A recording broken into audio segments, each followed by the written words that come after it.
Well, it seems like it has been forever.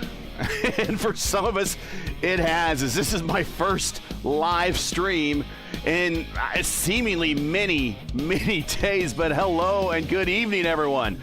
I am Gary Gonzo, and welcome to P1's broadcasting coverage of Round 5 of Season 3 of the Votive Indy Oval Series. Tonight we come to you from the heart of Texas, just outside of Dallas and Fort Worth in the Metroplex at Texas Motor Speedway, but not just any Texas Motor Speedway. It is Legacy Texas Motor Speedway. As always, joining me in the booth, he is here for our expert analysis, winner at a racetrack very similar to this in Lionheart.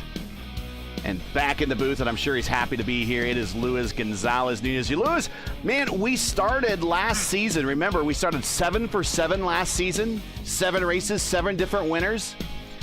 Well, we're kind of looking at 4 for 4 already this season. Do we see a repeat winner, or do we see somebody new step up onto the podium?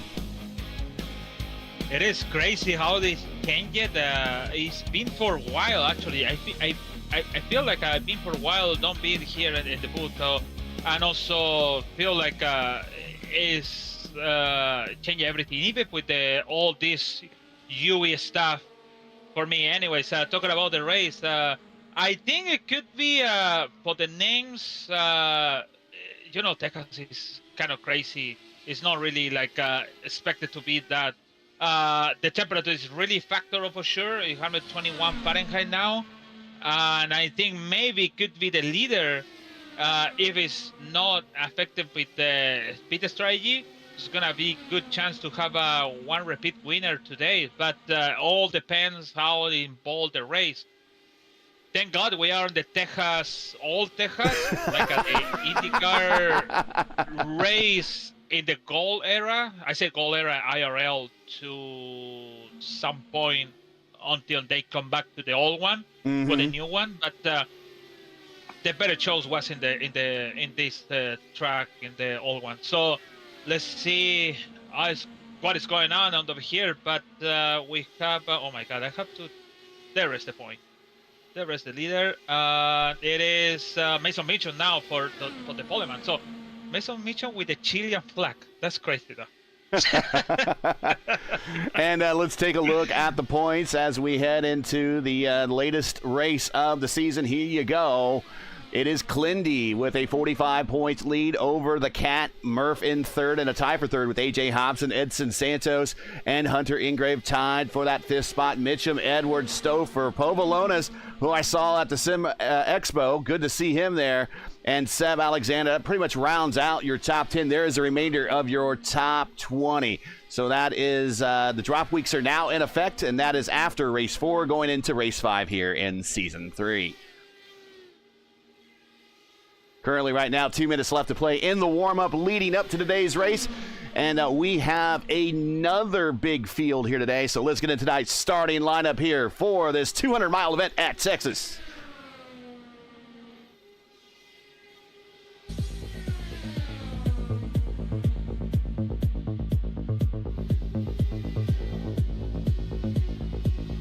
And here's your starting grid. Mason Mitchum on the pole, the speed of 2:17.8. Casey Povolonas right next to him. And I've been saying Casey's racecraft has definitely been improving, and he's getting faster. 2:17.5 on the front row on the outside. Then teammates on row 2. Ryan Campbell, who I also met at the Sim Gaming Expo. He winds up third. Estrada is in 4th. El Patron looking for his first win here in the series. Clindy, defending series champion. He's in row 3 right next to the Cat. And in row 4, we got Liam O'Sullivan and Treston Fortson. Row 5, Seb Alexander and Andrew Marquez. God, watch that row. Those guys really want to go to the front here. And we have Edwards and Santos, Coker and Quilla, Stouffer and Smith, Forsyth, Murph, Julian and Highsong rounding out the first 10 rows. Look at these speeds. They are just literally on top of one another by tenths of a second. We got Jacob Collins, who's going to be covering for us starting here tomorrow and Tuesday nights. The Indy NXT cars that are now on the service. Collins lining up next to one of the racers that he has a lot of experience racing. Rick Ravon, the Rocket, is here. Line up on the outside of row 11. Then we have the prodigy Indy Kirkenbauer right next to Vitor in row 12. AJ Schlotterbeck and Gary Lovern in row 13. Trey Shadid and Johnson on row 14. Hunter Ingrave and Newcomer on row 15. Dinsdale and Gall is back in row 16. Pahutsky and May, row 17, and big wreck at the quad oval area. Will Van Stearns. He is lined up and last and 18th with no speed on qualifying, and that is our massive lineup here tonight here at Texas Motor Speedway.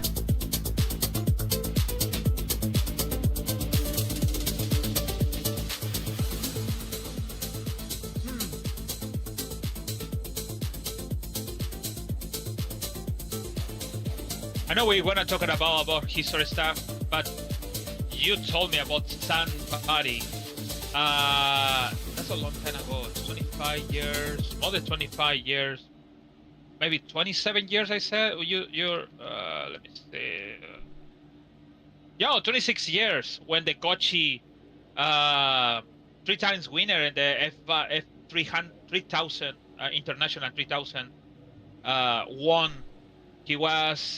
He scored 12 in Detroit, car champion.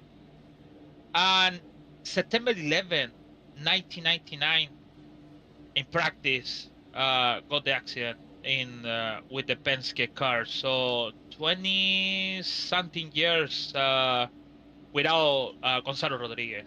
Gonzalo Rodriguez, that is correct, yes.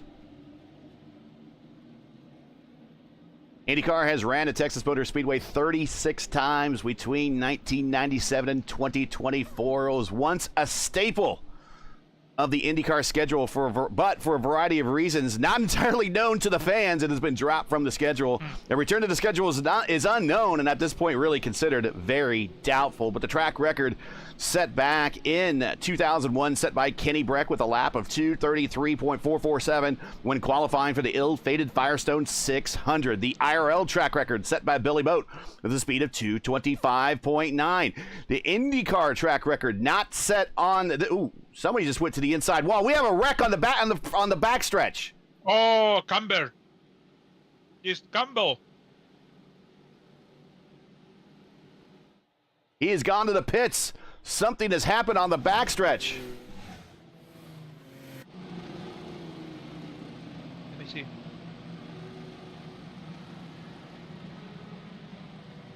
Oh, wheel failure. A wheel failure, so a mechanical right off the bat, and we're getting ready to go green. Pace car is coming off. We are not going caution. And the field is under command of Mitchum and Povolonis. Here we go. Green, green, green. It's not wheel failure, but you know what he's talking about. It's a mechanical, yes. Yes. And down the backstretch here, this big field of 35 cars, now 34 to take the green flag. It is Mitchum, Clindy, O'Sullivan, El Patron, Antonio Estrada, and Seb Alexander, your top 5 as we put 2 laps into the books here. Oh, somebody on the wall. Don't go to the wall too early, though.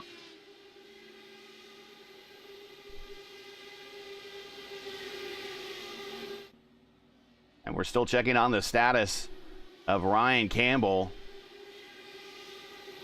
But back up front, as I was getting ready to say, the INDYCAR track record following the configuration of the current configuration of the track, which is the lower and wider bank turned 1 and 2. That's Charlie Kimball. He has a speed of 222.5.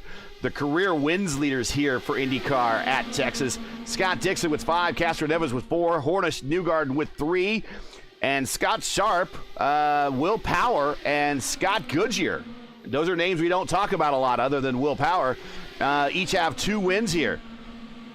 Please help us keep all this positive momentum. If you enjoy P1's coverage of the Votive INDYCAR Oval Series and respect the stream, please do us a solid. Make sure you support us by subscribing. And while you're at it, don't forget to smash like and click the bell so you don't miss out on future P1 iRacing broadcasts. So already a shake-up here in the order.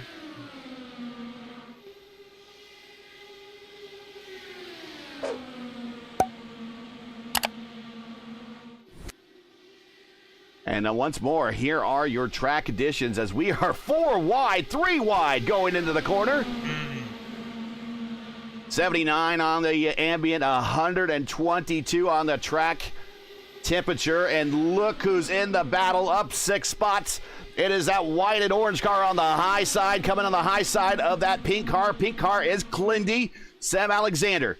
There he is right there now, 2 wide down the backstretch in the draft. Mason Mitchum is going to pull him forward, and it's also going to bring Antonio Estrada right with him.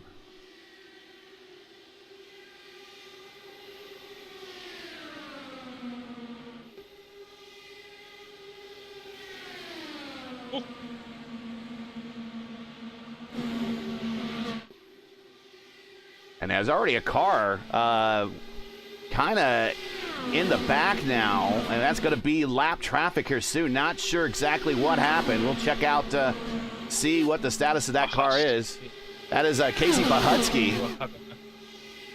Here's the inside. Seb Alexander looking for the lead in turns 1 and 2. Seb Alexander gets the spot. He started for pit lane, so that's why he lose. Oh my God, he lose the. He will lose the open lap now soon.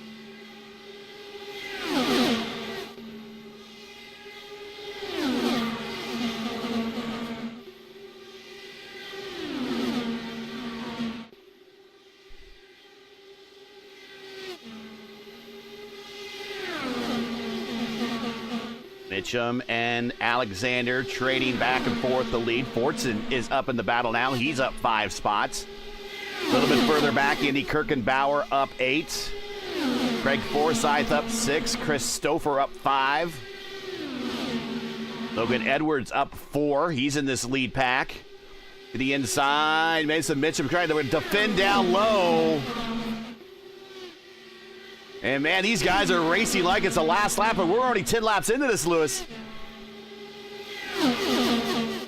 And this is stressful, actually. If you see from outside, it's really stressful to see it, but the inside is really quiet. It's like, it's just maintained to lane. It's not really a big deal. Well, it's no big deal when I see Seb Alexander getting a little bit closer to Mitchum, but he's doing pretty well for now. Speeds well in advance of 200 miles per hour with these Dallara IR18 Indy cars. Clindy going backwards a little bit.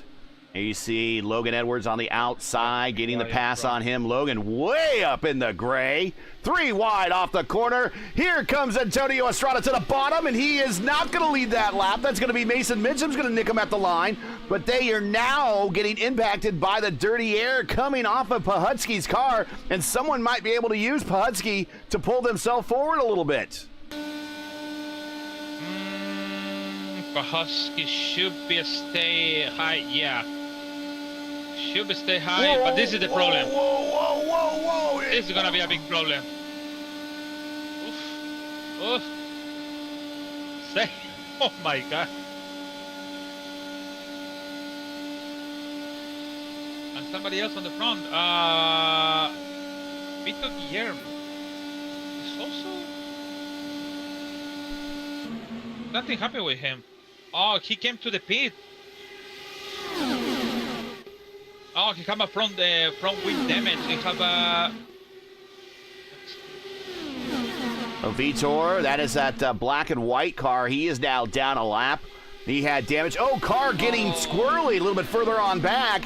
That might have been Julian Altena. Oh, by that goal with Shane Dinsdale. That's why. Be careful with Vitor. Oh, Andy Kirkenbauer in the wall through the quad oval area.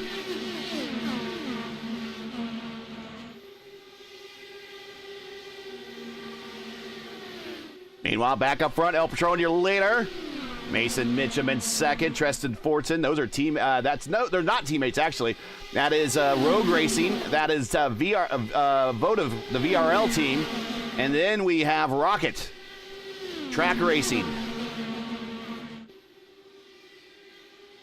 Sam Alexander, Indy Alliance, aligned with Rogue Racing. He's up in that pack. Casey Povalonis, he's with Votive. Clindy, he has VRL on the side, but he is Rogue Racing. Logan Edwards is at Mansky Racing.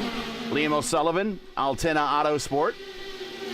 Durazo, he's on Rocket. Track Rocket there. And Stouffer on 4D. So all the big teams moving forward as Vitor goes down to the apron and gets out of the way, coming to pit road. Meanwhile, back up front, it is El Patron, your leader at lap 19. To have a Patron in front to the field.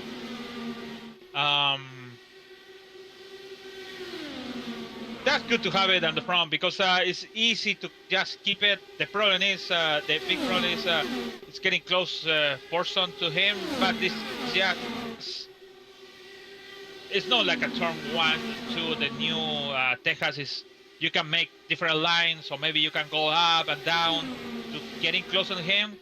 But the IRL line is really affected a lot.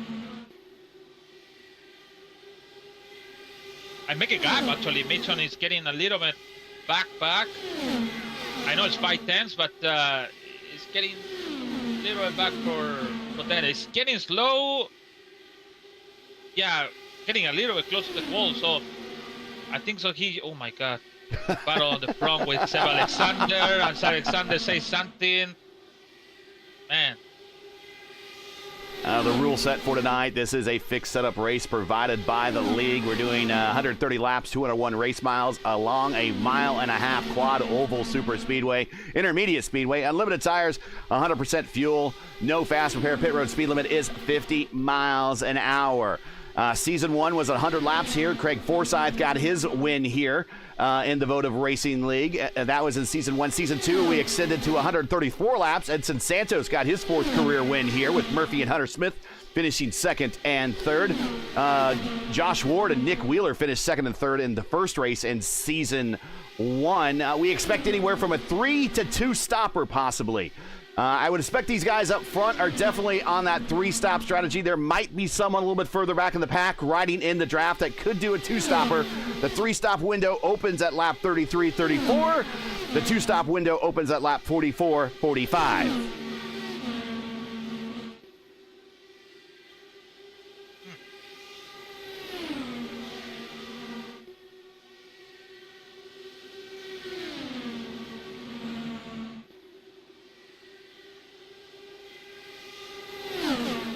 Estrada, Fortson, Alexander, Mitchum. If any one of those guys gets the win, that will run the streak to 5 for 5 to start the season. Your reminder, it's been a while since we've gone racing. Your winners this season is Ryan Campbell, who's already out today. He won the opener for the Votive Indy Derby at Kentucky. Clindy won race 2 at Atlanta. Rick Ray Vaughn won race 3 at Motegi. Race 4 was Edson Santos. So any one of those drivers that repeats, and which is going to be more along the lines of Clindy, Ray Vaughn, and Santos, they will end the streak. But if somebody new wins, we're going to go 5 for 5, just like we started last season. A lot of parity here in the Votive Indy Oval Series. The championship looked like the IRL 96, 97, 98. Very straight though. It's like we have a break and then you come back. It's like oh, okay, new team. So last time it was August 10 when you talking about the Casey, Paul, and Santos won the race. So there's the schedule right there. Next up for us is Iowa, then Las Vegas, Milwaukee, and then Indianapolis to round out the season. So 2 races this month, only Texas and Iowa, 2 races in October, and then we're going to wrap up in November.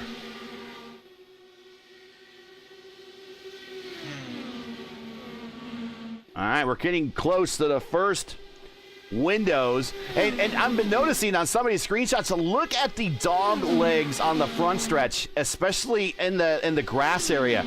A lot of cars have been clipping the dog leg areas. Oh, Fortson and Seb Alexander, they are not happy with one another. Yeah, and also, yeah, you're right. It's really somebody cut the grass over there in the dog leg. And Seb Alexander is maybe the third time complaining about the rest of Forson. So it should be race control could be make some warning on Forson, because it's really not the first time they make a contact without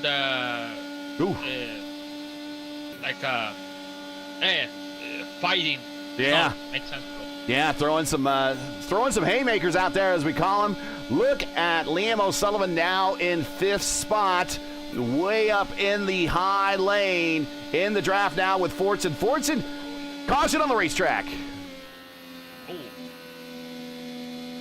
that is, don't know. They don't show me who else. Edson Santos. No. Edson Santos. Oh no. One of our points contenders. And it's with Rick Ravon on the backstretch. So let's go back in time a little bit more. We're going to watch how this unfolds as they come off of turn 4. There's Ravon on the outside. He is in that blue and white car. Oh, Santos, for sure.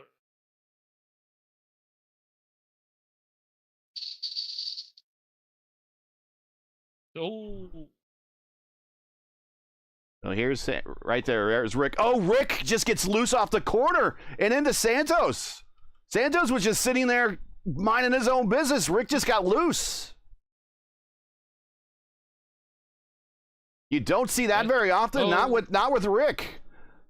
Let's watch again. Let's watch from a different angle here. You're right.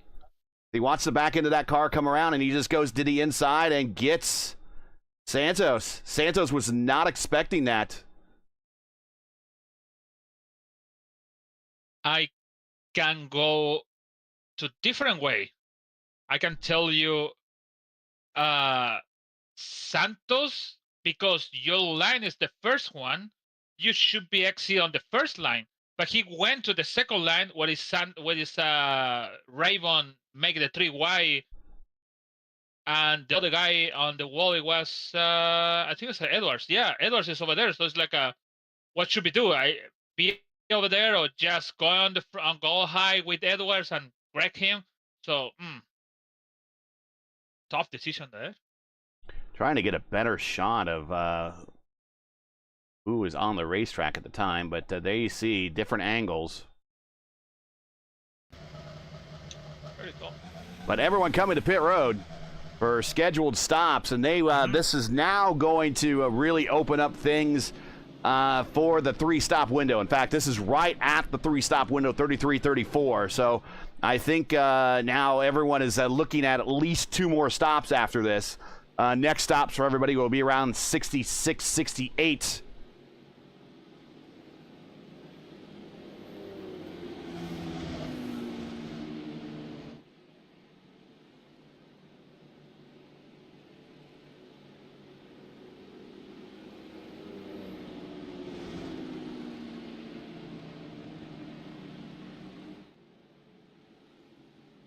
So I make it I search about September 11, 2001. So everyone know after September 11, car went to Germany. Mm-hmm. So they don't allow to nobody to coming in. So they make the race anyways.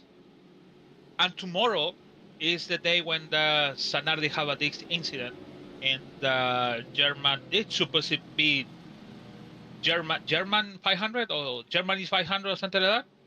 But they changed it for memorial race that day. So 24 years since that. And car was first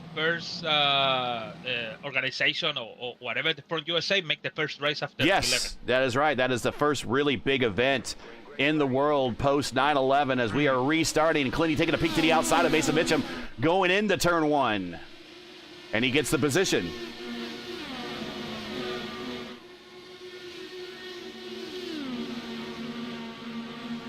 Kenny Brack, Max Papis, Patrick Campertier, podium that day.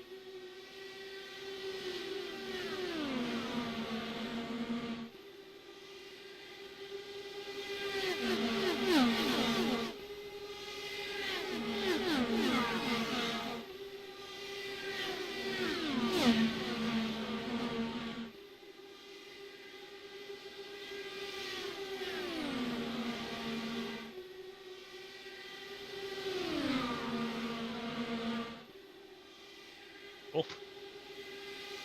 Still, oh my God. I think Seb Alexander of Person is gonna be soon out at some point. Person is getting close, very close, and do stuff without make sense. We have a 98 to go, and it's still getting close again. We have a touch. And left pass by Sullivan and Clendy. He lose maybe one more position over there.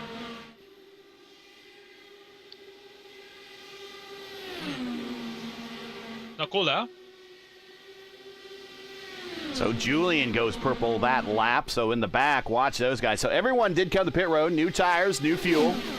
Estrada the leader. Seb Alexander.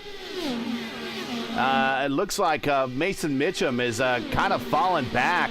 Fortune, excuse me, has kind of fallen back a little bit as everyone, I don't know, maybe he's got damage or maybe he's just saying, you know what, it's getting a little heated up there. I just need to take it easy, go back in the pack, maybe conserve some fuel.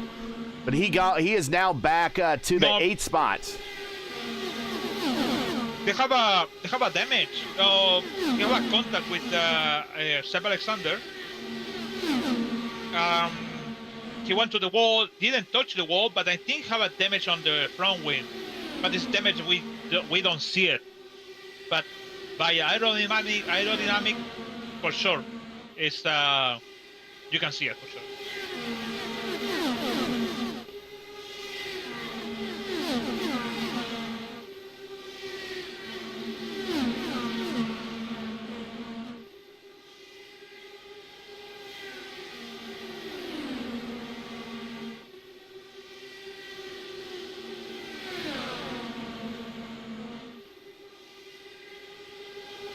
So we're watching this pack with Tristan Fortson now. So we think Tristan Fortson might be a little damaged. We're not really sure, but there he is bouncing around on the high line.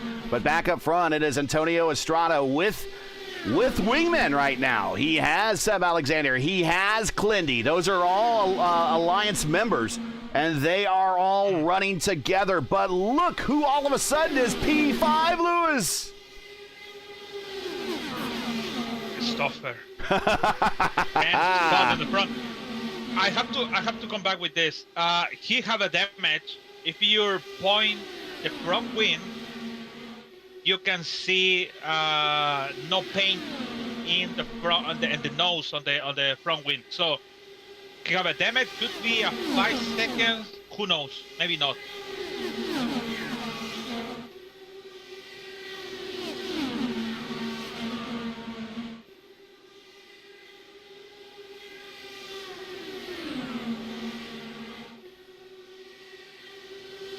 And the contact, sorry, but the contact, he looking for the contact. He found it, and that's what has happened. So good for Seb Alexander because he stay on front and try to force the game back now in 12th. Also in this battle as well is Hunter Smith. There is Hunter. He has finished 3rd here before in the past. He is doing pretty good here today. So we have Rogue Racing, IAR, Rogue Racing, Altena Autosport 4D, and Little Eagle now all within your top 6 for all your teams on the racetrack. Mason Mitchum, Craig Forsyth, Murph up 9 spots. He's the 9th. Durazo, he's the cat is in 10th. He's down 4. But also the big gainers here, Stouffer, Smith, and Forsyth. Each one of those drivers up 10 spots to start this race at lap 46 now, 47 of 134. Yeah, Stouffer in 15, 16th on Smith, and 17 with Forsyth. Also, Murphy is over there with position 18 when it started. So, crazy, all these two rows in front.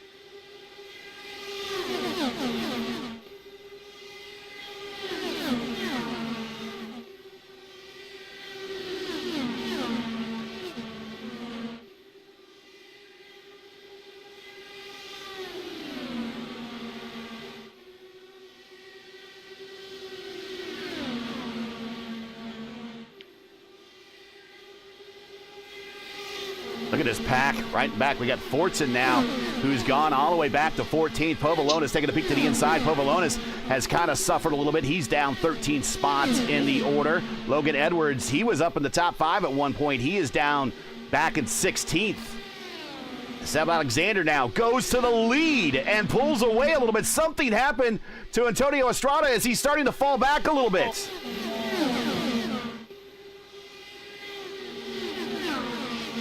Oh, he got the loose on turn. Wow, and turn 3. Nice recovery on the Patron over there. Crazy loose, though. Let's see. He's he's racing Seb, and Seb gets to the inside. He gives him the room, but we'll turn a look at look at the back end of that car. Just decided it wants to step out, and he caught it. But here comes Liam O'Sullivan on the high side, which is a head full of stream. We go 3 wide. He's still loose. Tires. Yeah, he wore those tires out. Yeah, let's take a look at the weather here. Yeah. 124, track tip up 2 degrees.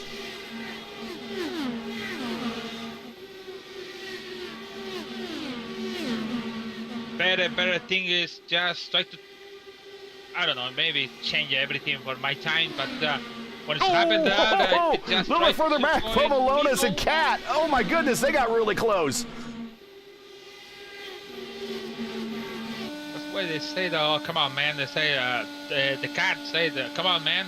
So maybe complain about Casey. Oh, somebody on the wall. Riding with Andrew Marquez. Marquez with the Robbie Gordon cam. P11 right now for Marquez. Marquez kind of right around where he started this race, working his way back up after the first round of pit stops. Lap 53, now 54. We're coming to the halfway point.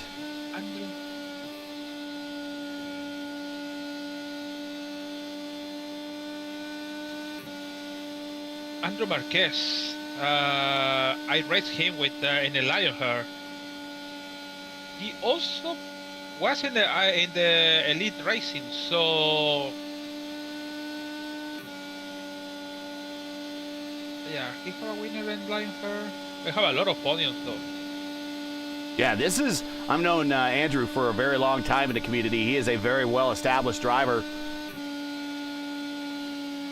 No, not win in Lionheart, but podiums in, especially good results in road course and oval.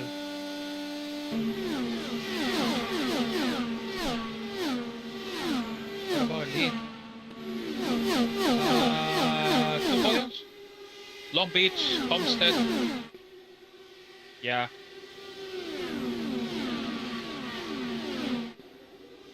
This field starting to get strung out a little bit. It is Seb Alexander, Clindy, Stouffer now up to 3rd, Liam O'Sullivan 4th, Hunter Smith in 5th, Mason Mitchum 6th, Craig Forsyth 7th, Ty Quilla up 6 spots, to P8, Mark Murphy in 9th, and Antonio Estrada recovering with now some very upset tires back to 10th. They're very hot like a chiles. No, not anymore, actually. It could be a little bit better now. He can at least track in on the second line and exit very good.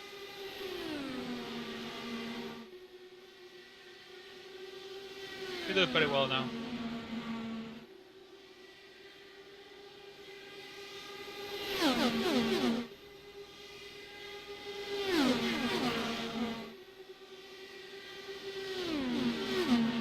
So, after car race, Formula One race next day, and also the FIA Sport Car Championship, basically the WEC now.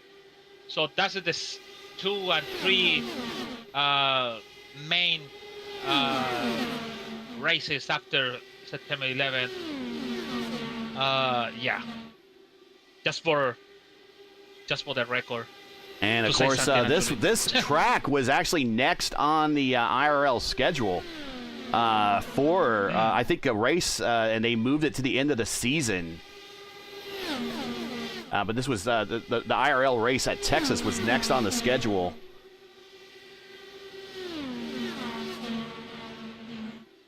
Car race didn't race, but IRL raced 2 times. And, Here, Hunter Smith. Salazar said too. Forson is coming to the pit now. So Fortson has lasted as long as he can, but he is coming to pit road to get whatever damage he has looked at. We are in the window, really, for that next round of pit stops, Lewis. We expected, we stopped at 33, 34 last time. We expected 66, 68. We're at lap 62, so we're kind of in the window. Let's see how much is going to be a stay because we have a damage on front wing. If it's over 8, sure, 9, 10. 13.4. So yeah, he have the repairs good to go. Maybe with 1 lap down for sure. It's gonna be close to lose 2 laps.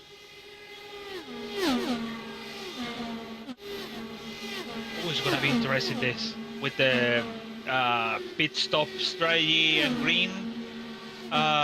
People have to have the ears very, very open and listening if somebody's coming to the pit because it's going to be really interesting. Yeah, that's right. The bottom groove is the fastest groove, and if someone coming to the pit, that's what they're going to be using, the bottom groove, and you can run right up on them very simply with them just lifting off the throttle. They don't even have to hit their brakes. That's how much the downforce is going to slow them down. So we'll be watching people coming to pit road, watching right now a battle between Pobolones and Andrew Marquez. This is a battle for 11th. Right behind them is Durazo, the cat. Right in front of them is Antonio Estrada in that orange car. Right in front of them is Mark Murphy in the IAR red, white, and blue car. So we expect pit stops to come any moment now. Very crazy.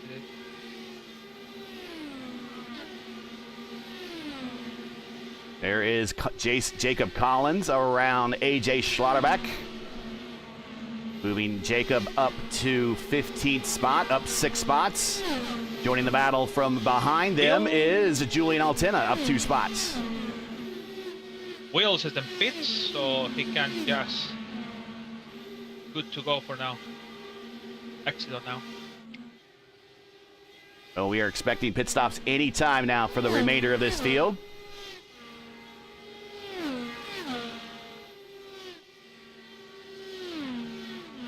It is Alexander. Everyone used the middle line, sorry. Everyone. Oh, Will Van Stern, slow on the bottom. He's going to let the leaders go by. Yep, he's going to let the leaders go by. He's coming up to speed.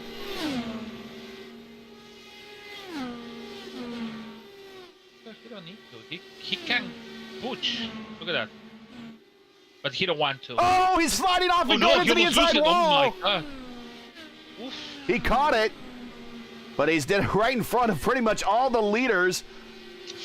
Stouffer trying to find a way around, and he had to take a momentary pause, and now that's allowed Hunter Smith to catch up to this pack.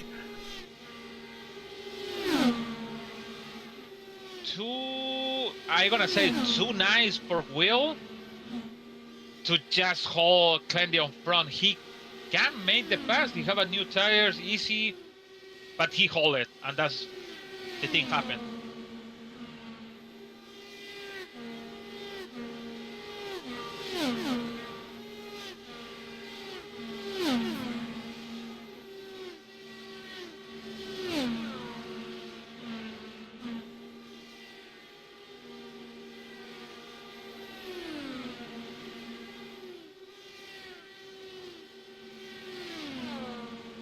Kirkenbauer side by side with Trace Shadid. Right behind him is Gary Lovern in new colors.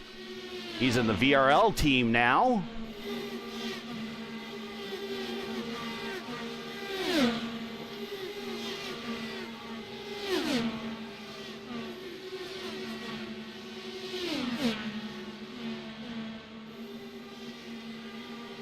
If you're just joining us, this is P1's coverage of the Votive Indy Oval Series coming to you from Texas. We've now completed 73 of 134 scheduled laps. If you're enjoying tonight's race, and you make sure to smash that like button, subscribe to the channel so you'll miss out on the next one, including coverage of the iRacing INDYCAR Open Series Monday Night Top Split. Stream starts at 8 p.m. Eastern Time. That is Mark Murphy and Jacob Collins. There is Murph right there. That's at 8 p.m. Eastern Time, so you want to catch some of the best IR18 racers on the entire iRacing service as they take to the streets of Long Beach. If you like IndyCar racing, it's a good chance you do if you're watching this and makes P1 your home on Monday nights. You know, Lewis, is getting closer and closer and closer to that time, and I'm going to put the camera on Hunter Smith's car because in December, P1 Broadcasting becomes one of the primetime homes for Today at the 500, sponsored by Oil and Gas Safety Supply, your nightly destination for all the action leading up to the prestigious PRI Hoosier 500. The last kiss of the bricks for 2025 is going to start right here and also on the Elite Racing Network. So the countdown is on. Pucker up and don't miss a second of the action. Like, share, and subscribe to stay locked in, and we will see you all in December for the last big IndyCar race of the year as that PRI sponsored Dallara of Hunter Smith moves up to P3. From today, 90 days. 90 days. It's just getting close for Christmas, and also for PRI Indy 500. So it's close. We're talking about yesterday 200 days, and now it's 90 days. Yeah, it's just like...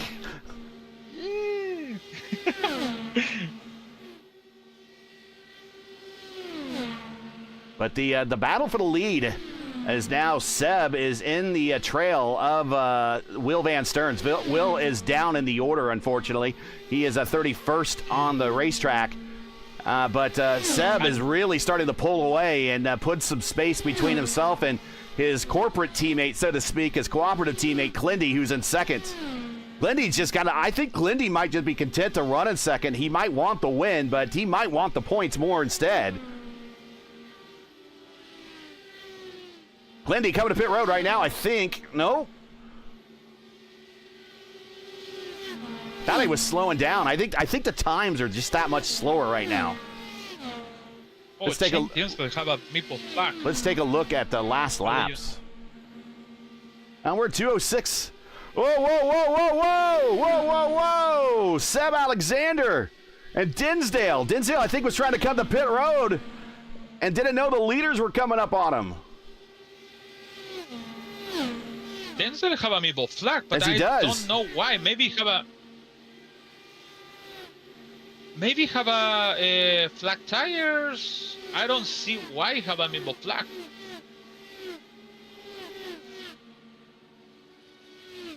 No, I don't see why have a middle flag. So it should be flat tire because yeah, I don't know. He received the black flag, the middle flag in turn 2 without incident with nobody. So basically, it's that. Jeff Skyson also too have middle flag. Also because flat tires too, maybe. Dinsdale having problems coming back up to speed, I think. Oh my God, the tires on the Jeff before to come into the pit is caution. Just not tired.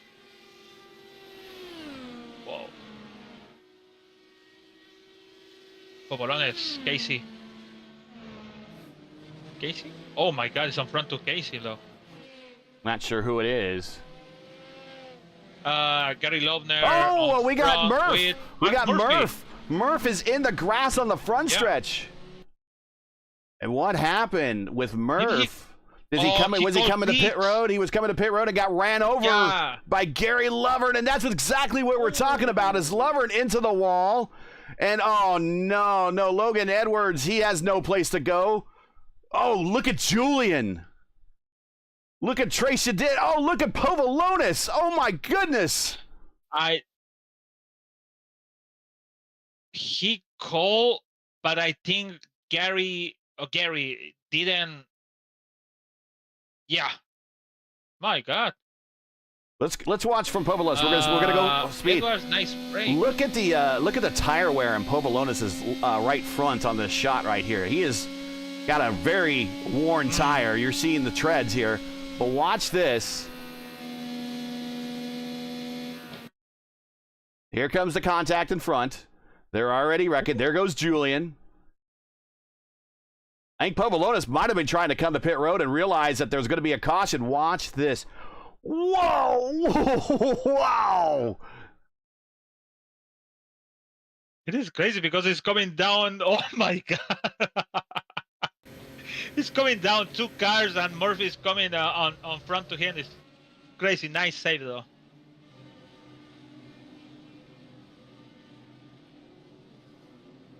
And we have a shakeup at the top as Hunter Smith has beat out Clindy. We'll reset the field here for you momentarily.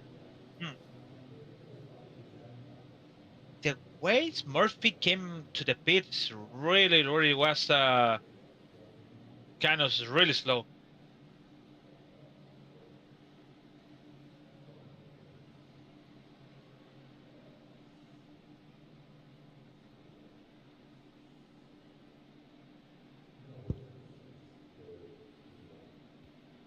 So people in chat here in the server call it 3%, 20, 40, 22, 40, 18, 46% on tires. So it was really close to that. And here is your weather report, as asked also in chat. There is 124 degrees on the track temperature.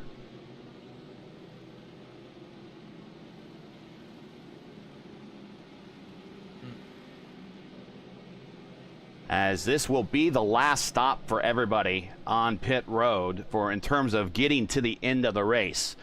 Any point after this for anyone hitting pit road, it's throwing on an extra set of tires and do a full send on a late caution or something like that matter.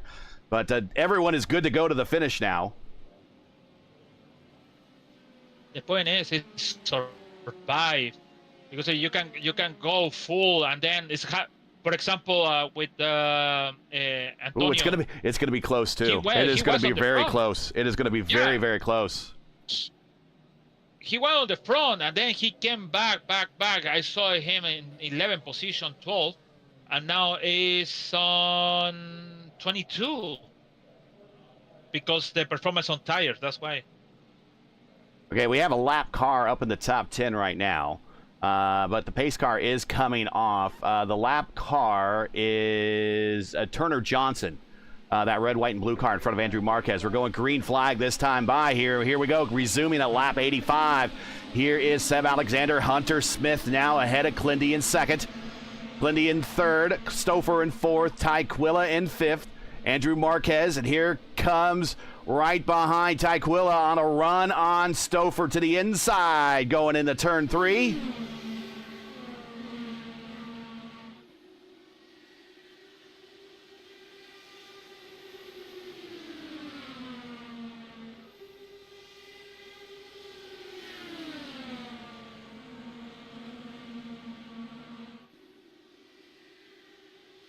And now we have the whole battle for the top 5, all in that same picture right there in the middle of your screen.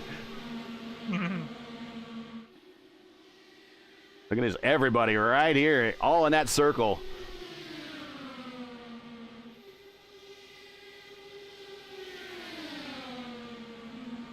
And Clindy to the bottom side, he now goes to the lead. He might feel a little renewed here. But here comes Mason Mitchum, Andrew Marquez. They have hooked up. They're starting to reel in that lead pack. Right behind them is Liam O'Sullivan. Don't count out Liam. Hunter Ingrave. Where did he come from? He's in the top 10. He's up 20 spots to P9. And Shane Coker, the host with the most, he is up 3 spots in the P10.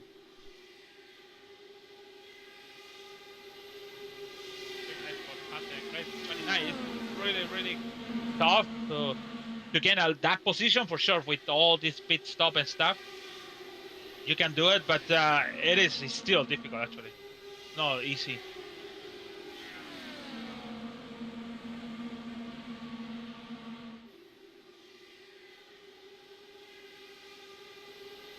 Oh gosh, I think they were taking about 3 wide going into turn 3. They were thinking about it. And now Ty Quilla is all of a sudden up in this battle. I thought Stoffel was gonna make the 3 wide on the middle, but he just afford that.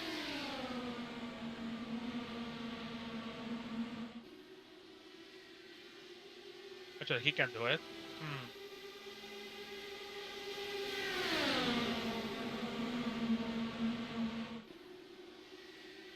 Coming off of 4, this whole pack now, the top 6 all together.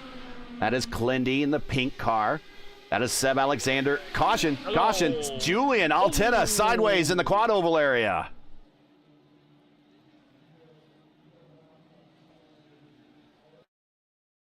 Uh-oh.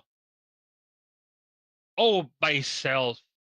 Now let's see what happens. He was up in the gray going down the backstretch. I think he's okay there. That's Trey Shadid to his inside, right in front of him. That is Turner Johnson. But we're going to see what happens as he gets to the turns 3 and 4 area. He comes through the 24 degree of banking. Right behind him is one of the leaner energy cars. Excuse me. Oh, and he gets loose. He catches it, smacks the wall. Leaner energy car. So, wow. Whoa. And there's more cars. Oh my God, Dinsdale airborne. It changed, just flew to the first corner over there. Oh my God. All right, we got to ride with this one. We got to ride. We got to ride. This is some serious airtime, guys. And not to mention, we got to go back and look at the Edson Santos car, because Edson, if that was a real wreck, do you imagine could the catch fence actually stop that car at 200 miles an hour? Let's watch this. Here it is again. Kirkenbauer just trying to avoid it. And here, look. And Houston's nowhere near this, but Houston, we have a problem. We have launch. Wow.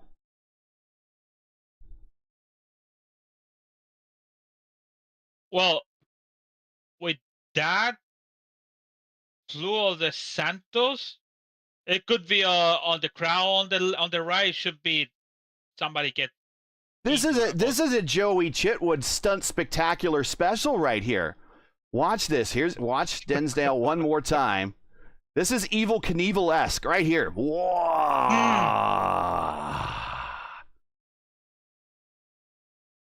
One complete roll.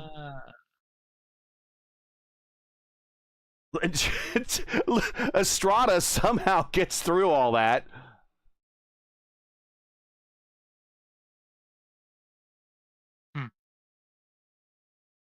Let's watch from Estrada's point of view.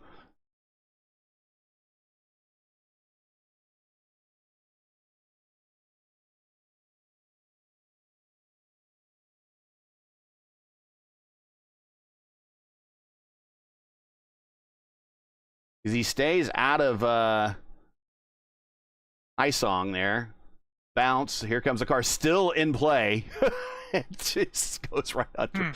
Wow. Wow. Imagine if that was a real wreck, though. That would have just been catastrophic. We've been a red flag situation for sure. And once again, you're just joining us. We are in the late stages here of this 200-miler at Legacy Texas Motor Speedway. This is round 5 of 9 of the Votive Indy Oval Series coming to you from Texas. We're currently Clindy, our points leader, is our leader. with a 95 of 134 in the books. There you go. It's now 40 to go, and everybody with this caution should definitely be able to make it to the end. Make sure to smash that like button, subscribe to the channel so you don't miss out on the next race. The next race for us will be Sunday, September 28th at 8 p.m. as the series will move to continue its third season with a stop at Iowa Speedway. We go back to the short tracks. If you enjoy what you're seeing tonight, then don't miss the action in a couple weeks when Votive returns at Iowa. So from Seb Alexander in 7 to 20 is Stondon Johnson on the back. They come to the pit, so the other one from 6 to 1st stays same. So we're looking at Seb Alexander in 7th spot with the new tires, and that might pay off for him as we are now back to racing with less than 40 to go.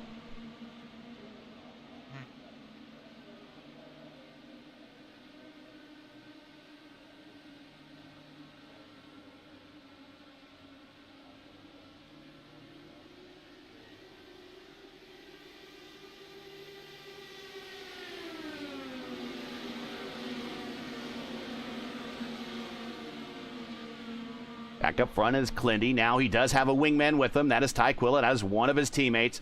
Then we got the 40 entry of Chris Stouffer.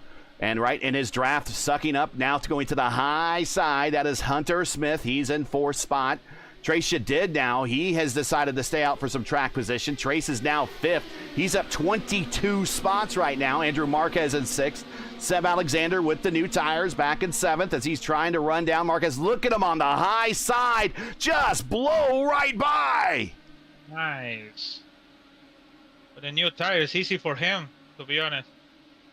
Here's Hunter Ingrave, Liam O'Sullivan. Only Clendy can repeat the double. Yeah, Clindy's the only driver that can. Rick Ray Vaughn's out, Santos is out, Campbell's out. So that's going to leave Clindy as the only driver that can, we're going to go 3 wide, 3 wide, 3 wide. Hunter Smith in the middle. Tyquilla up high. Whoa, oh. Look at that. Twitch. Over there. Oh, no, don't get it close. Oh, my God. Wow. Tyquilla over there. But to Seb Alexander with those new tires, he is so much faster. But right now, he's got to kind of check up because he doesn't really have a place to go. Yeah, that's the problem. He needs to wait for. Hunter Smith grabs a handful of wheel, but keeps it straight. Make an opportunity for the stopper. I'm going to the third now.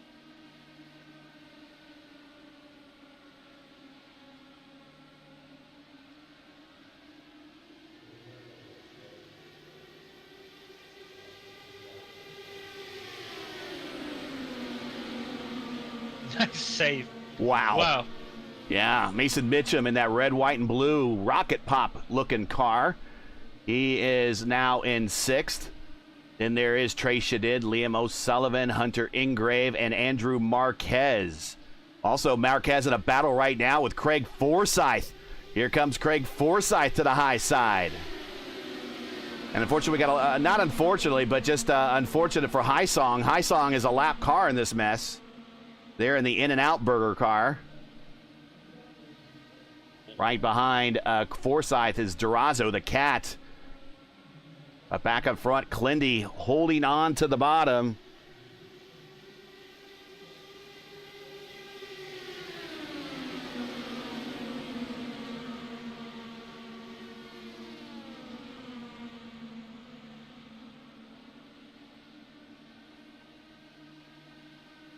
Zach Alexander is going to take the lead now.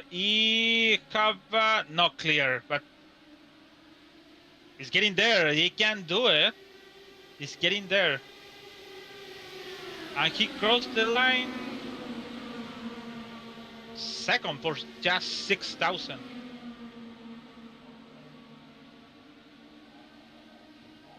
Oh my God. Now he can take the lead.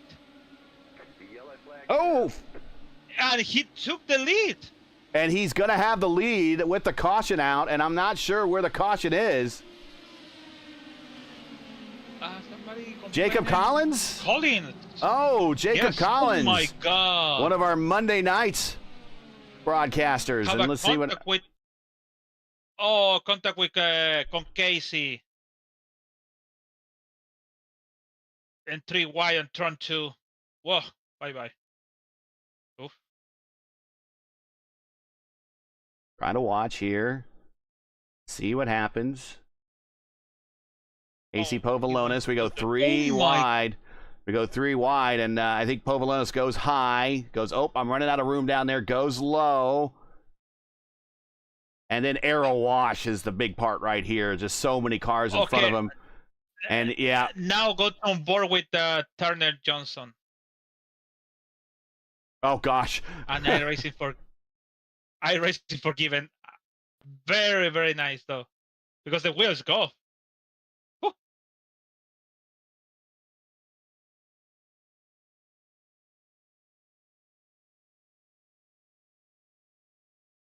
A ping pong effect. Oh my gosh. Oh, so lucky. And everyone's coming to the pit now. And they should, except for Antonio Estrada. El Patron staying out. Also staying out, Logan Edwards. He's going to stay out. Oh, yeah. So 2 cars are gambling here as we're going to go green probably with about 25-ish laps to go.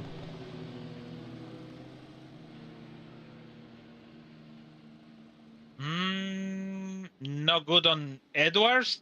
Only if he make the side-by-side with Estrada. The moment he get the dirty air on Estrada and coming Clendy over there or somebody over there, because they have a big gap over there, Clendy, could be a big disaster for Edwards.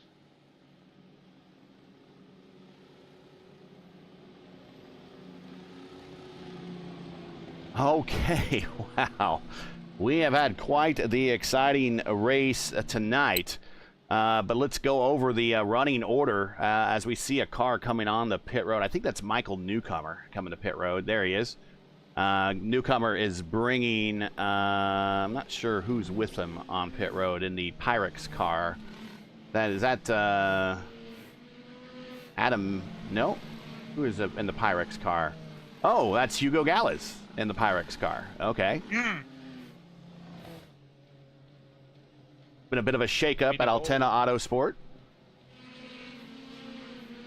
But let's reset the top here. So we got Antonio Estrada is going to be your leader.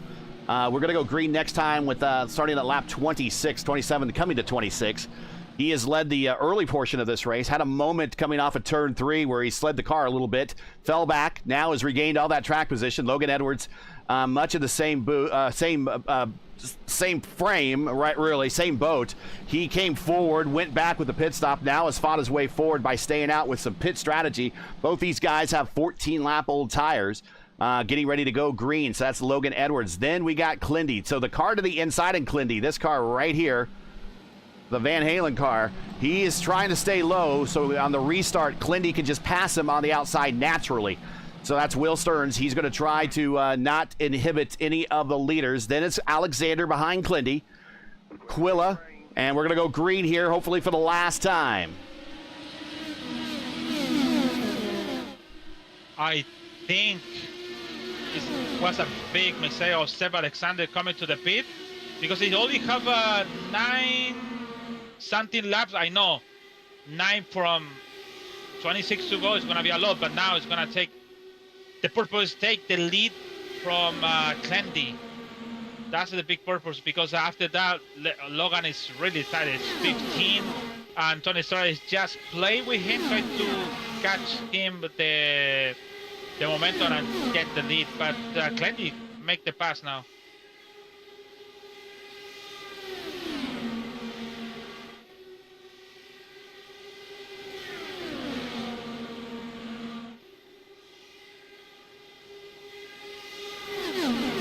Like I said, Edwards don't stay side by. Oh my gosh, he don't stay side by side with the guys on front. It's gonna be happen. It's gonna keep going down because the tire. And there's Edwards, and he's getting passed right now But back up front, it is still Antonio Estrada. He has got the IRL line. And when I say the IRL line, I mean the not in real life line. I mean the Indy Racing League line. When they raced here, the car that controlled the race was married to that white line on the bottom, never left it. I got it 3 wide on Mitchell. And you got to be very careful up here as well, as now the first 4 cars are all teammates. Yeah. So now do they work together and try to lock out the top 4 and then let the gloves come off in the last 10 laps? Or do they take the gloves off now and decide to settle it MMA style in the 1.5 confines as Clindy gets really close to Antonio? Treto Forson have a contact with Shane Cocker on turn 1 from wind damage. It's going worse for Treston now. Yes, he is a one-wing angel right now, and he needs to come to pit road. But unfortunately, when he does, any chances for him to get a decent finish are long gone. But even with all this banking, you still need that front wing element to help your car turn effectively around here, and he's just going to get past. Here's newcomer. Here comes Gallus. Back up front, it is still Estrada, but we are 4 wide. Whoa! Man, that it's a lot of faith in all of these guys out here, though. I tell you what, Estrada got squirrely coming off the corner, but caught it. If there's going to be a wreck, there's going to be a big one. 3 wide for second or third place. Oh my God! Yeah, I know. Yeah. Which race can remember you and the IRL? No! Quill into the wall! Quill into the wall again! And Hunter Smith missing the front wing. And he's going to go to the back of the pack now. Clindy edges out in front. What IRL race can I remember? Just about everything from Alexander gets squirrely. Here's Liam O'Sullivan to the inside. Every race from about 2000, 2001, 2002, 2003, every single one of those races that they had here was really close. Whoa, Sam Alexander tries to stick the nose in there. Here's Mason Mitchum in the rocket pop. And don't look, but here comes Craig Forsyth. He's in 7th. Ty Quill has recovered. Casey Pavlonis has recovered. Trace Shadid's in 10th. A little bit loose on there. Oh my God. Strada with 25 still in front. And he can, I know, Clendy tried to push him on the, close on the limit on the IRL line, or close to the apron. But he can do it, actually. He's okay. 15 to go. The problem is the exit. The problem on Estrada is the exit. Clindy's going to warm up those Estrada tires, but Estrada, there he gets the lead at the line. It's the exit when you squeeze the guy on the first line. It's the exit make the problem. Look at that. Now at least I can breathe a little bit, but the exit is the problem because you lose track and speed when you exit on the turning. Especially on turn 2, actually. That's what I mean. 14 to go. Do we see a first career win for Antonio Estrada? Do we see another career win for our defending series champion Kyle Glenworth? Do we see... look at that. Alexander! Nice. He thought about going to the apron. The problem is you have a Clendy on your right, and then it's coming the other guy on your back. It's like when I have to defend, I have these 2 guys coming close to me to get my position. So it is hard to try for Estrada. Very hard. And from the infield pit care center, Murph says he got ran over coming to pit road, and we saw that. Luckily, he's okay, but now 12 to go, coming to 11 to go here as, Povolonis up in the wall into the quad oval area. He's falling back now. Tries to get that momentum back. Mason Mitchum now up to 4th. Oh, Mitchum, oh!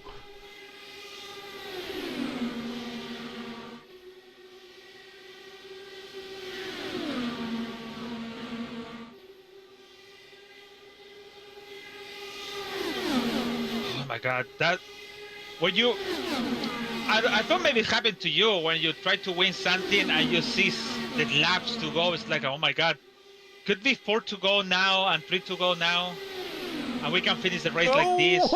And this is great. This is some of the best racing we've seen in a long time here in Votive. Estrada just trying to hustle this thing out with cars with tires that are 32 laps old versus tires that are 19 laps old on the high side.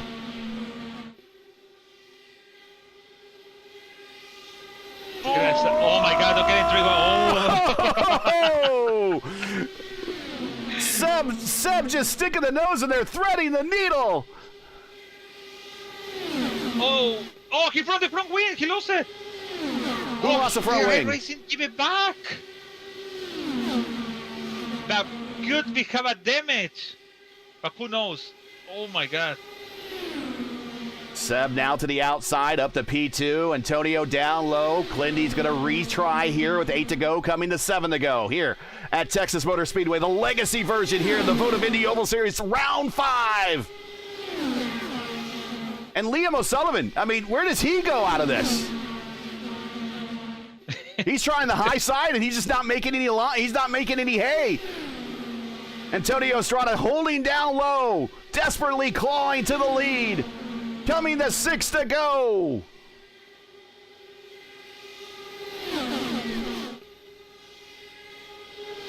Seb Alexander crossed the line first. No, still second. Sorry, he crossed the line. Seb's going to the inside wall. He's going to crash. We're staying green. We're staying green. Estrada's your leader. Clindy second. Liam O'Sullivan is third. Stouffer's fourth. Forsyth is a distant fifth. It's going to come down to this top 4. This have to be a Estrada race, though. Once more, Clindy getting the run. Clindy trying to get a run. He goes to the outside on Antonio. El Patron holding his line. Oh, very close. Clindy almost floats it out to the wall. 4 to go. Here comes Stouffer. Here comes Liam O'Sullivan. Liam has a path to the lead, and I think he sees that. But the problem is he's not able to get that draft. Now he's getting that draft. And still side by side. Yeah, still side by side for Estrada. But Clindy getting close. And it's going to be Clindy at the line. Clindy at the line. Here comes Liam O'Sullivan. 3 to go. 3 to go at Texas. Don't go anywhere. Stay in your seats, but be on the edge of them because we're going to have ourselves a photo finish. Clindy, your leader on the high side. Estrada down low. Liam O'Sullivan in third. Stouffer. Oh, Clindy, a little bit of a bobble. Ooh. And that's going to open the door. 2 to go for Estrada. And make the opportunity for Sullivan. So the chance for Estrada is just don't leave it the second line to Clindy. And try to don't Clindy getting close to him. Look at that. Go to the and inside. Now he coming to the high. Yep. Coming to the white flag this time by Antonio Estrada, looking at career win number 1 and probably his biggest career win ever. White flag in the air, 1.5 to go here at Texas Motor Speedway. It's Estrada, Clindy, Sullivan, and Stouffer in the 1. Again, Estrada with the lead down the backstretch. Clindy gets a draft on the outside. Here comes Hunter Inkrip. He's down side by side for the lead, going into 3 and 4 for the last time. Coming off the corner. Who's going to win it? Who's going to have the run at the line? Here we are at the line. Clindy. It is Clindy, and the streak has been broken. Like Hornish on Sharp. What else could be? Man. Jeff Ward, Allenser Jr. Just to use the high line. Like I said, if you give it to the second line to make the turn in the second line, for sure it's gonna be over. That's he did a good job, Clendy, getting close on Estrada. So much fail over there, no? Wow!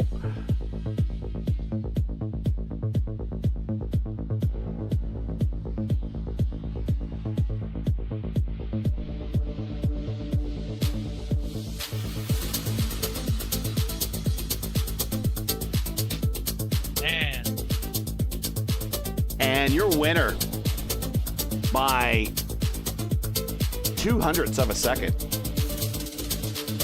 is Kyle Glenworth. Antonio Estrada just edged out. El Patron edged out for his first career win here in Votive.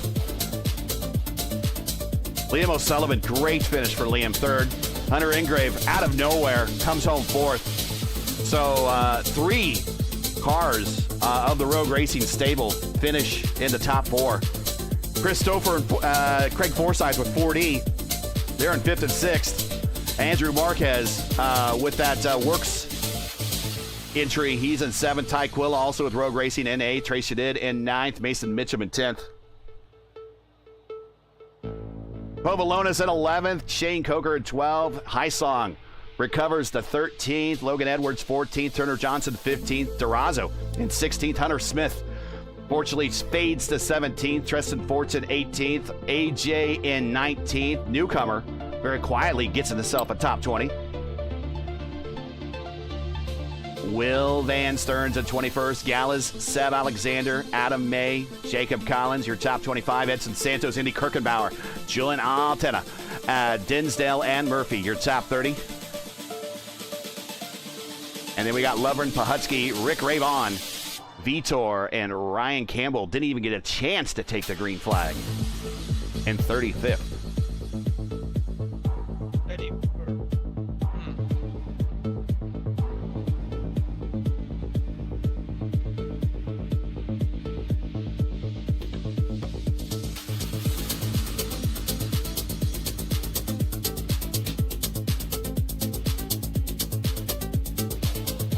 1 hour and 5 minutes race.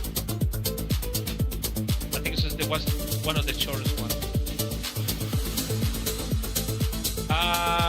Hunter and Grave from 29 to 4. 25 spot today.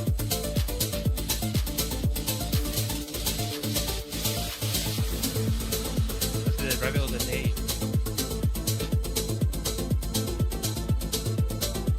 Get this to load. I have my doubt. Let me tell you, before we go to the interview, I have my doubt about the race today with all the temperature high, all the reports about the tires and stuff. But it was a pretty nice race. I don't know how many yellows we have today, but maybe 3 or 5 to know. But it was a good race, to be honest. Just trying to get some replays queued up here. Everything is kind of slowed down with the new UI. I think iRacing should have left it as is. Ooh, like before? Here we go.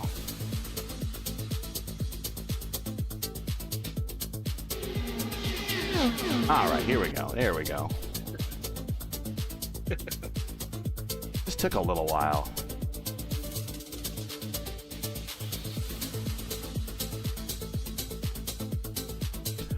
All right.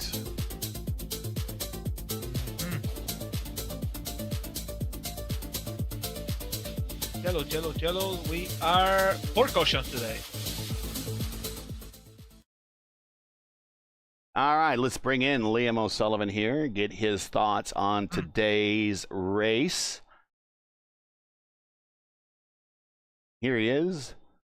Liam, we know it's late in your neck of the woods, but man, congratulations. Thanks for staying up late with us and put on a heck of a show out there. But man, the racetrack, wherever you tried to run in that group of 5 or 6 that was up there, there was just somebody in front of you really not making it easy for you to get up into the lead. It was just like patience, patience, patience. But all the while, you're watching the timer, which is the lap number and the lap count tick down, tick down, tick down. At some point, you got to make your move. And eventually you did get up there. You finished third, but man, there wasn't a lot of opportunities. Yeah, I had a bit of an advantage there at the end because I had Julian spotting me, so it was, and I mean he made some great calls to get me up to the. I when I was on the bottom there, with about 14 to go, I was like, I can't stick it down there anymore, and I was just sliding and sliding. I think we saw that with Seb, the matter of then you start chucking weight jacker in it and you just get loose on the bottom. So I knew I had to move myself up to the top of the racetrack, which I'd been strong all race long. I was making that.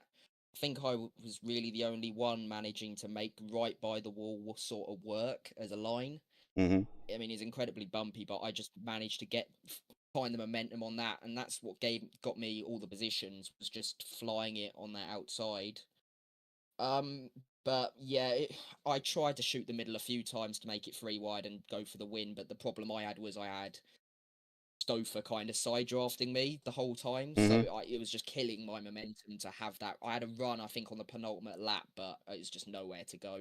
And I mean, it's when I'm already not at 100% for driving at 3 a.m. I don't think it's the wisest of moves for me to stuff it in there.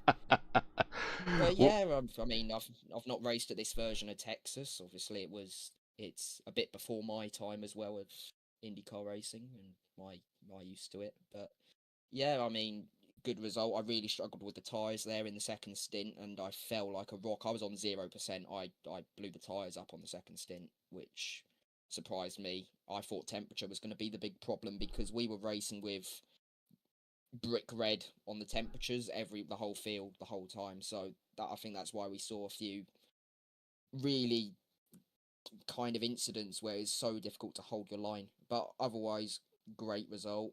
And especially in a race like this, to come out without just to finish it's the first mission, but then to come out with a good result is all the better.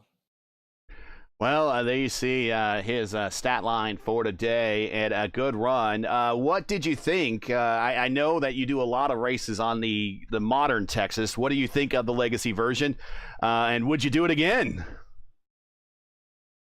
The thing is with the modern version is, I mean, it comes from VOR of we do it pretty much every season, and in other leagues as well, it comes into official so much. And when you're sat behind a Jesper Orman so long, who's the master of that place, you understand how to drive modern Texas like the back of your hand, just by running behind people like that. Whereas when you come here, it's a bit like, well, sort of a super speedway, and sort of you need that initiative to move around. Whereas modern Texas requires a lot more, in a way, patience, especially turn 1 and 2.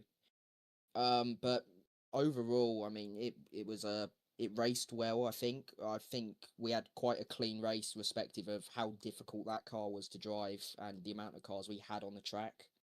And yeah, I mean, I think it's the final one I'm gonna have on my American tour of the leagues, because I'm starting university Saturday, so I'm a bit unknown over what my availability is, but it's a good way to end it if so be. Well, P3, shout outs, friends, family, sponsors. Anyone want to say hi to before we let you go? Yeah, shout out to mum, dad, probably. Yeah. I mean, they're all asleep, but they're always they were watching it Indy yesterday as well. So, and grandparents. Obviously Julian, he decided to stay up late for this one as well. Got a bit unlucky there, but again, he's operating on an abnormal time zone that we're not used to, and doesn't benefit us, but it's fun nonetheless. And again, Votive, I mean, it's such a well-run league as a whole, and you guys make it all the better, of course. Well, good to have you here. If we don't see you, best of luck at the university. I know I'll probably see you over in the Velocity Online Racing Series later this season. But congratulations on the P3, and we'll catch you whenever the next one is. Thanks, guys. All right, and now let's bring up Antonio Estrada. And here he is, El Patron. First of all, Clindy owes you. But second of all, man, that was a great call. Who made it? Was it you? To stay out with those tires. And then I hope your wife knows that you pretty much married this white line, and I hope she's okay with that because it almost got you the win here today. Yeah, she knows. She's open like that. She can share. I I made that call, man. I saw everybody pitting, and I was like, yeah, no, I'm gonna stay out and get the track position. I was also during that last run really saving the tires. I was not pushing at all, just hoping that it would go green, and that then I was gonna be able to just make my way through the field. And when that caution came out, I was like, well, I'm not pitting no matter what.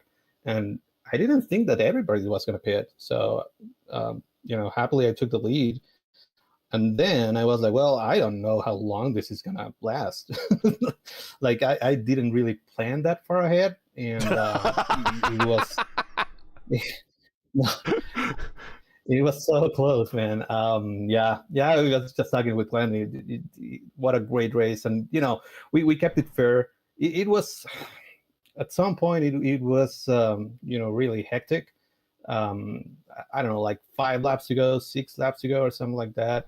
Seb did hit me and got a forks, got like super loose, and I was like, no, I don't want to lose it in front of the field again because I don't know if you saw it, but. When I was sitting early in the race, I lost it twice in front of everybody and somehow kept it off the wall. So, yeah, I don't know, man. It was a ton of fun. And, I didn't really think that the tires were going to last that long. I was just hoping that, hey, I'm going to at least get a good result out of this. And we were 200ths of a second away from getting that W. So, it was fun. I hope at least earn, the most exciting driver of the day or something like that, because I put a show, man. Well, I mean, talk about Lewis. Lewis, what do you have to say? It was a pretty good race, actually. It was a really exciting race. I'm kidding, of course. But let's talk about that. Let's talk about that first incident that you had. You talked about it. We caught it. Was it just getting those tires super hot, and then you just everything lost adhesion all at once, and then you had to fight for the better part of the front straightaway to get it back straight again? What was it? Just you ran the tires too tough, too hard, and the track temps didn't really call for that type of running conditions? Yeah. I mean, I was running a little bit aggressive settings on the tools. The bar was a little bit higher, the rear bar, to make the car rotate, but that also meant that it was going to be a little harder on the tire. And then I didn't really adjust a lot of weight jacker because I figured it was fine. And then it just snapped on me. The first one right in front of everybody when I was leading, it just snapped. I was able to catch it. And I think I even led that lap or still kept the lead for that one. But then the tires were already cooked. And, the second one that I got when Seb went to my inside on the next lap, I think it was, and I hadn't really run the top, so I didn't know what to expect. I was trying to be careful, but still the car just completely lost grip. And luckily I was able to first keep it off the wall. And then everybody had like real heads up driving to avoid me. And so that we wouldn't trigger like a massive wreck out there. But and then after that, I was just trying to baby the car because the tires were cooked at that point. And then I was mired back in the pack, and it was very tough at that point. Mm-hmm. But happily we were able to rebound and get a podium. So that's a lot of fun. Well, congratulations. There was a part of me that was really rooting for you on this one, and I thought you were going to get it and get that big breakthrough win, but It's coming. I know it is. I know it is. Well, congratulations, my friend, on the P2. I know you wanted the win, but great show, great strategy call. Almost paid off getting P2. Any shout-outs, friends, family, sponsors, anyone I want to say hi to? Yeah, of course. First of all, my wife. She's a little under the weather. Get better, honey. Then, of course, my teammates. Clendy and Ty and Ryan. We were all working together. Well, Ryan and Ty were working together because Clendy is in the other road racing crew here on Votive. So I was also hoping to, get a nab on those guys. But yeah, it's all good fun. Hunter got a P4, so that's also great. And yeah, and of course to Shane and the entire Votive crew. I mean, this was an awesome event. It was a lot of fun. The setup was great. It was it was enough to make it exciting and also to make the tire wear matter. Unfortunately, we didn't really get a lot of long runs where I think this would have shined a little bit more. But yeah, it was great. Yeah, so thanks to all those guys and thanks to you guys for the broadcast. And we'll catch you soon. Hopefully with a win. Real quick before you leave, Ryan's one of your teammates, right? Yeah. What happened to him on the pace lap? He just have a mechanical?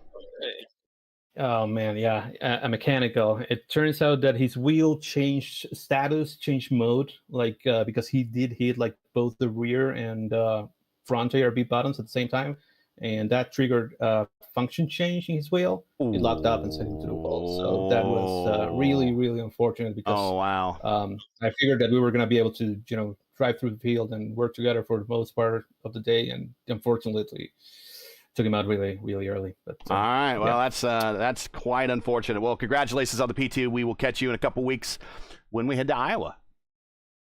All right, yeah. We'll see ya. Take care, guys. See ya. That is Antonio Estrada, El Patron.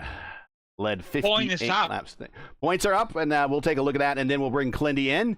Clendy is the first driver to repeat this season, so we have broken the 4 for 4 run. We are now 4 for 5 with 2 wins this season. Clendy is now also tied back with Edson Santos, who took the lead.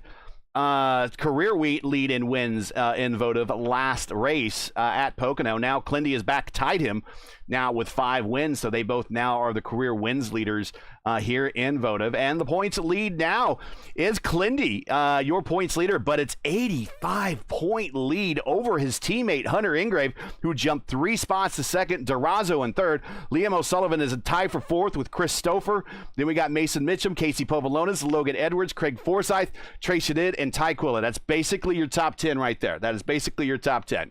So that is kind of what we got going in there. But Clendy really with a huge lead, 273 to 188. That's a lot. Yeah, that's more than a race worth right there. So that's kind of Alex Pillow-esque right there. But let's bring in Clendy. And here he is, Clendy. I know that you've been at a table, that you've broken bread. I was right there with Antonio. How could you, man? It brought a tear to my eye, Gary. I talked to him after. I said, Tony, I hate to steal one from you, but I wouldn't be able to live myself, and I knew you'd never forgive me if I lifted to hand you the W. And he goes, yeah, man, never, ever do that. So, Yeah, back then. It's got to be, mano a mano, foot to the floor. I'm so glad that was fun. It was a blast, and I hope everybody at home had a good time watching it. Yeah, it was a great run, a great call. You did break the 4 for 4 start to the season, kind of like you did last season when we were 7 for 7. You broke that one too, but you're now moved up into you've now retied Edson with the career wins leads here in the Votive Indy Oval Series with 5 now, and now you are really rocking as we are halfway through the season, and you got yourself more than a race lead in the points championship. Yeah, I think my drop is also exceptional. So I not to say that I get to cruise this one home, but no fingernail biting like last season. Yeah, just really proud to accomplish all I have in this league and to feel so at home in this league and to have great competition like Tony and Edson and Liam, my teammates, and my cross teammates, Ty and Hunter got a P4, man. Like I didn't even see him in my mirror until the very last lap. I'm like, dang, dude, where'd you come from? He's like, last. Yeah, he did. He is the LGN driver of the race. He's up 25 spots to P4. And yeah, he was right there. And if really this race maybe went on for another 5 laps, it could have been a battle with him involved for the win with you guys as well. He was just kind of sneaking up. Let's talk about the racing here on this version of Texas. Bottom line kind of is the OP line here. But you did manage to make it work on the high side and get the win over Antonio. Where did you find that you were able just to get that little bit of an edge on the high line? Because really, the high line wasn't really paying off until much later in a run for a lot of these guys. I'm sure Liam told you, but up by the wall, if you got clean air in traffic, you could really rip it and slingshot by people, but it did a lot of damage to your tires. So run 1 that got cut short because of the yellow, Liam made up a ton of ground. And then run 2 went so long, he kind of fell back where Seb and I gapped everybody. And that's from good tire management on the bottom. And in that first lane and a half, right? If you run lane 2 right in the leader's hip pocket or trail behind them and only put a part of your left front wing plane behind the leader, that's the best thing you could do for your tires at this place. Up by the wall, you might have clean air, but you're going so much further and so much faster, it just really, really overheats the rights. At the end of that second run, the bottom was inoperable, actually. So, I mean, the bottom, quote, became the middle, basically where I was running with Tony. Like I felt really comfortable running that lane. And when I saw that Seb was really putting the pressure on and actually took the lead from me with 3 or 5 lap fresher tires on that previous stint before the shootout to the finish, I'm like, we ran 12 more or whatever and then got another yellow. I'm like, I need tires, otherwise I'm not winning this race. I'm really surprised actually that Tony was able to take such good care of his tires and make them work that well on the bottom. Yeah, well, that just kind of showed how OP that bottom line was until really the tire trade-off kind of allowed you to kind of get that edge at the start-finish line. Well, congratulations on the win. You only led 24 laps, but it was the key 24th lap there at the end is what got you the win. I know you're feeling pretty good. I know you got some people at home that you got watching. You're back in the swing of things after a weekend of going to the Sim Racing Expo last weekend, or Sim Gaming Expo last weekend. So I know you got some shout-outs. You met a whole bunch of new people. So I know you're pretty excited about this win, even though you did take it away from your teammate. Hey, Tony understands. He knows he would always. I know that he would do the same to me every time. So, as long as we're 1, 2, 4, 8, like, sign me up, man. Shout outs to all my Rogue Racing teammates everywhere they are around the world. We're really, I know last season was kind of like our quote coming out season and open. And one of our alliance members won the open title, which was really cool for Rashad, but we're looking to, function even stronger as our 2 teams get closer, and maybe we can have a couple more rogue drivers gain more road prowess. And that's what I'll be doing with the help of Blaze Alexander and Hunter Engrave Wednesday night in the Formula Indy Series. So they're going to teach me how to go around the Nürburgring, and I'm going to do my best to not make an idiot of myself on a GP layout of a Formula 1 track. So that'll be exciting. Shout outs to everyone from the Sim Gaming Expo, for George for putting it on, for sponsoring the ISRA last season. He's an absolute class act. Really great to meet him. Shout outs to Tony Kanan, who I got to meet and got to rock the mic with you, Gary. Yeah. Shout outs to Jim Herrick, who runs 4D Racewear. I stopped by his booth. That was a great time. My teammate Jacob and I spent the whole weekend together. I love that dude. So beyond that, Mark Murphy, good to see him as always. And then all of the other drivers from all the other teams, Phil Kraus, Brendan Lichtenberg, Caleb Brashear, who won the tournament there, which was super, super hype for him. Chris Demerit, everybody there. Chris, everybody. Lith Fox, just so many people I met there. It was awesome. But they're all in Illinois, which is the greatest state in the union, home to my friends and family, including my mom, my dad, my cousin Craig, who runs Segerman Farms, and Chicagoland Motor Speedway, which is coming back for the NASCAR Cup Series. Buy your tickets right now, because that's going to be a show and a half, I'm sure. Sadly, it won't be on P1 broadcasting, but this will be, as with all the other races I'm doing this week. So Long Beach on Monday, I won't make top split, but I'm sure my teammates will. Tuesday will be at Auto Club. I really want to win that one. Wednesday, like I said, the Formula Indy Series. Thursday, back to Warriors for Peace, Gary. I know you'll be calling that. And then Saturday, we got the VOR Indy 500. I've got a very full week of racing. Very much looking forward to all of it, and running side by side, hopefully, and leading Shane Coker up through the pack in the VOR 500, because he's going to be starting right behind me, and we're going to be coming from the back to the front, hopefully. So tune in a couple weeks when we'll be back here, same channel. I'm not even sure what track is next. I'm all jumbled up on my schedule. Do you have that for me, Gary? Iowa. Can you help me plug my sponsor? Iowa, is it? And it's new Iowa, so I'll probably crash. So that'll be my drop. But looking forward to that. Hopefully I can qualify well and just command the whole race, right? So, I do want to shout out Mason Mitchum. He got the pole today. It's his home track, and he had a really good showing until the very end there. I know I saw him on my bumper a couple of times, but he got a top 10.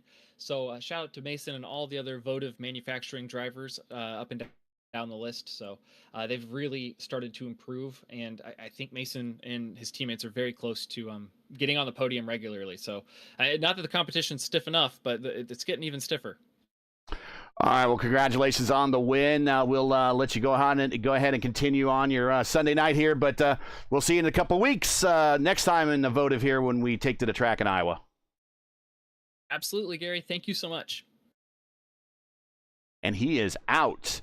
He knows the drill.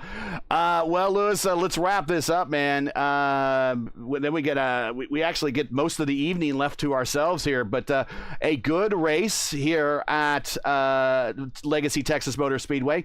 We have in the past had some pretty rough races here at Texas.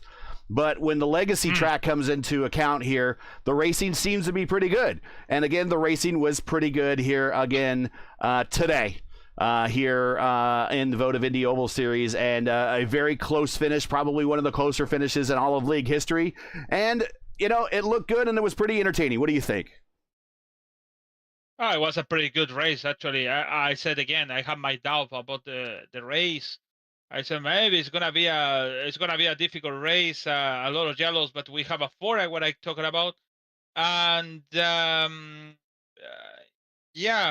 we have to wait it for a couple weeks again. Couple weeks, I said couple weeks?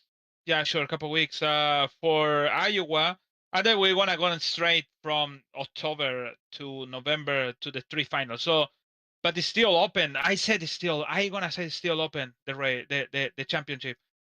To the race is really good. Nice. I'm going to say congrats for Estrada, because he did a good job to be on the front. He did a good job to recover all the mistakes about the tire stuff, getting quiet. I already talked about it. He went to 20 something and then he came on front. He had an opportunity to come on front because the yellow and everything is coming to the pit. But the pros, I don't want to say pro, but it's like the ability on Clendy to be close to him and do the exactly stuff you're thinking about it from outside. He did that inside, so it's pretty good. So the championship for winning the race, they give you 70 points. So if, who knows, in 2 races, Clendy could have a bad 2 races. Could be again the championship getting close, even with the 85 points in different between Graves and Clendy. So it's still until the last race. Well, if the last race is 85, should be gone the championship. But it's still open with Iowa, Las Vegas, Milwaukee, and Indianapolis, the last one in November 2nd. So it's gonna be still 4 to go, but still long for that. So see you tomorrow with a new Lotus 79 at 9 p.m. 9 p.m. is it? Yeah, 9:05. 9:05. Yep. 9:05. Yep. Well, it is 9 p.m. So, anyways, see you tomorrow. See you Tuesday, and then see you on Oh, it's gonna be busy though. Busy week. So, it is a yeah. busy week. Yes. All right, let's get everyone out of here, and they could get back their Sunday nights here.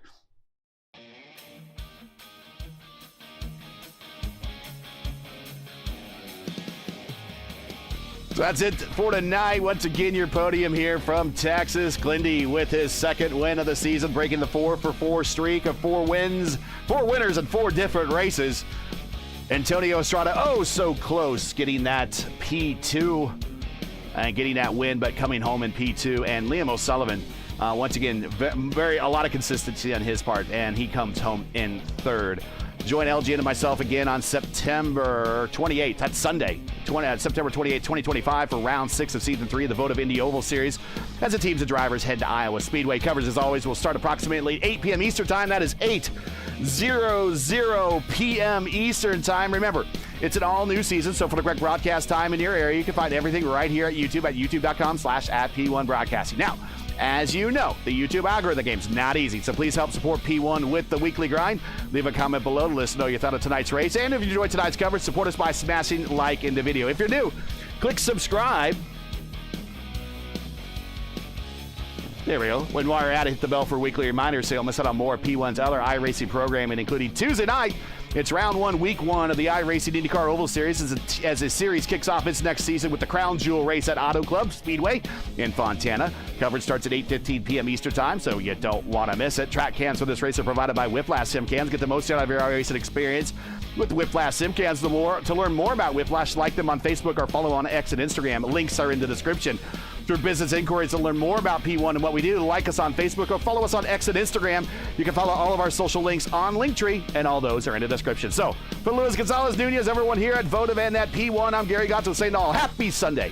And thanks for watching, and all our men and women serving in the military and its first responders, Godspeed. God bless and come home safe.